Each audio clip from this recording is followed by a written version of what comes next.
के बीच किस तरह की बड़ी खबर है? भारत और रूस के बीच आज बड़ी सैन्य डील हो सकती है और इस डिफेंस डील में एडवांस डिफेंस सिस्टम पर यहां पर मुहर लग सकती है, जिसमें डिफेंस सिस्टम है S-400, डिफेंस सिस्टम है S-500, उसको लेकर भी बातचीत यहां पर हो सकती है। और पिछले दिनों ही कैसे मई के महीने में हमने ऑपरेशन सिंदूर किया था और कैसे एक तनातनी का माहौल रहा भारत और पाकिस्तान के बीच में, उसमें कैसे अहम भूमिका यहां पर निभाई थी S-400 ने डिफेंस के तौर पर, कैसे उसने बेहतरीन काम किया है। तो उसको लेकर भी एक अपडेट यहां पर होनी है और एडवांस्ड भी यहां पर 500 का को लेकर डील हो सकती है। बहरहाल पुतिन भारत का सुरक्षा कवच कैसे बढ़ाएंगे, ये देखें इन तस्वीरों के जरिए, ग्राफिक्स के जरिए। फाइटर जेट सुखोई 57, ये 5th जनरेशन का फाइटर जेट है, स्टील्थ टेक्नोलॉजी वाला। तो ये अभी दरकार भी है, भारत को इसकी जरूरत भी है, तो यहां पर भी वो एक अहम समझौता हो सकता है। संजीव त्रिवेदी मेरे सहयोगी हैदराबाद हाउस के बाहर से लगातार मेरे साथ अब जुड़ गए हैं। संजीव, हैदराबाद हाउस पहुंच चुके हैं पीएम मोदी और राष्ट्रपति पुतिन। बातचीत वहां पर शुरू हो चुकी है, पहले बंद कमरे में क्लोज डोर मीटिंग वहां पर होनी है। प्रेस स्टेटमेंट को लेकर तो इंतजार है, लेकिन स्ट्रेटेजिक पॉइंट्स आपसे समझना चाहेंगे आज की इस मीटिंग के। ना संजीव।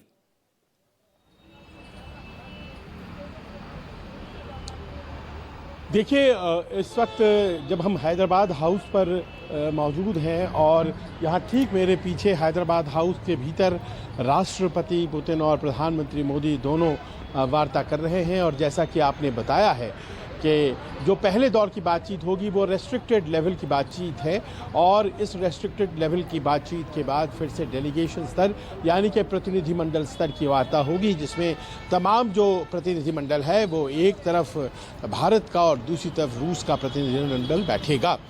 अब आज जबकि हम हैदराबाद हाउस पर हैं तो हम अब उन समझौतों के बारे में ज़रा विस्तार से बात कर सकते हैं। मकसूद जिसको लेकर बहुत ज़्यादा चर्चा है, जिसको संपन्न करने के लिए आज यहाँ पर राष्ट्रपति पुतिन और प्रधानमंत्री मोदी मौजूद हैं और ये तमाम बातें आज यहाँ पर तय हो जाएंगी। आप अभी बात कर रहे थे कि भारत और रूस किस तरह से अपनी एक जो साझेदारी है वो पश्चिमी देशों के न चाहने के बावजूद भी बेहतर तरीके से चलाने को लेकर के कृत संकल्प हैं। तो उसमें सबसे बड़ी बात जो आज होने जा रही है कि जो हमारा वित्तीय फ्रेमवर्क है, जिस तरह से हम मुद्रा का आदान प्रदान करते हैं, जो खरीदारियां होती हैं उनमें हमेशा अभी तक जो महती भूमिका है वो तो डॉलर की होती है और वही सबसे बड़ा इंटरनेशनल करेंसी है।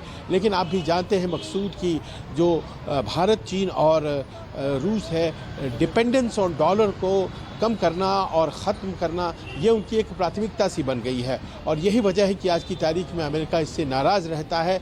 RIC, रशिया, इंडिया, चाइना क्या डी-डॉलराइजेशन कर रहे हैं और ये जो डी-डॉलराइजेशन यानी कि डॉलर को कमज़ोर करने की जो कोशिश कर रहे हैं, क्या ये जो आरोप लगते हैं ये आरोप कितने सही कितने गलत, इस पर विमर्श हो सकता है। लेकिन आज एक वित्तीय फ्रेमवर्क को अंजाम दिया जा सकता है जिसमें भारत का UPI और रूस का MIR दोनों देशों में एक दूसरे के वो लागू हो जाएंगे और एक दूसरे के देशों में वो काम करेंगे। इस बात की सुनिश्चित करने के लिए एक समझौते पर हस्ताक्षर होगा।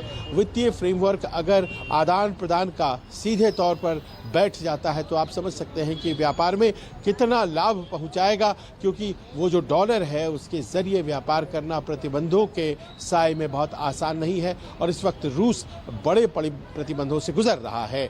और आपने व्यापार की भी बात कही, मकसूद व्यापार का सिलसिला कुछ ऐसा है, आप जानते हैं आज की तारीख में अगर 68 अरब डॉलर का व्यापार है तो वो कितना झुकाव लिए हुए है रूस की तरफ। सिर्फ 5 अरब डॉलर के आसपास का व्यापार मतलब हमारा निर्यात है, बाकी तो सब कुछ हम आयात कर रहे हैं, सैन्य साजो सामान और तेल की आयात को लेकर के। तो इसे कितना दुरुस्त किया जा सकता है, इसे कितना बेहतर किया जा सकता है। व्यापार के संदर्भ में बाजार के तौर पर रशियन मार्केट हमें कितना उपलब्ध कराया जा सकता है, कौन कौन सी ऐसी चीज़ें हैं जैसे हमारे देश से आयात करने के लिए रूस तैयार है, ये तमाम ऐसी बातें हैं जो आज सबसे ज़्यादा महत्वपूर्ण हैं।